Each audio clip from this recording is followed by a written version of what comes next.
અમે ગામડી ગામના નિવાસી છે।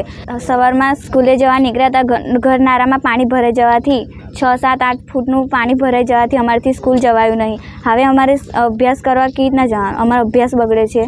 પાણી ભરાઈ જવાથી અમારા ગામમાંથી કોઈ દવાખાને બહાને જવાનું હોય, અમારે દવાખાને કેવી રીતના જવાનું? અમારે ખાલી એક જ નિકાલ છે કે આ પાણી ના ભરાવું જોઈએ, એટલો જ નિકાલ છે અમારો। આજે સવારમાં જ્યારે હું મારા જોબ પર આવતો હતો ત્યારે મારી નજર પડી કે ગામના કેટલાક વિદ્યાર્થીઓ જે છે એ ગન્નારાની અંદર 6 થી 7 ફૂટ પાણી ભરાવાના કારણે અટવાઈ ગયેલા છે અને એમના અભ્યાસ બગડે છે। હવે ખરેખરમાં જો આપણા દેશની અંદર એવું કહેતા હોય કે બેટી પઢાઓ બેટી બચાવો, હવે અત્યારે ચોમાસા દરમિયાન રેલવેના જે ગન્નારાઓ છે એની અંદર એક સમસ્યા એવી છે કે અહીં આગળ 6-6, 7-7 ફૂટ પાણી ભરાઈ જવાના કારણે ગામના 40 થી 45 વિદ્યાર્થીઓ જે છે એ પોતાના અભ્યાસ અર્થે ગામડીથી ચાણોદ જઈ શકતા નથી।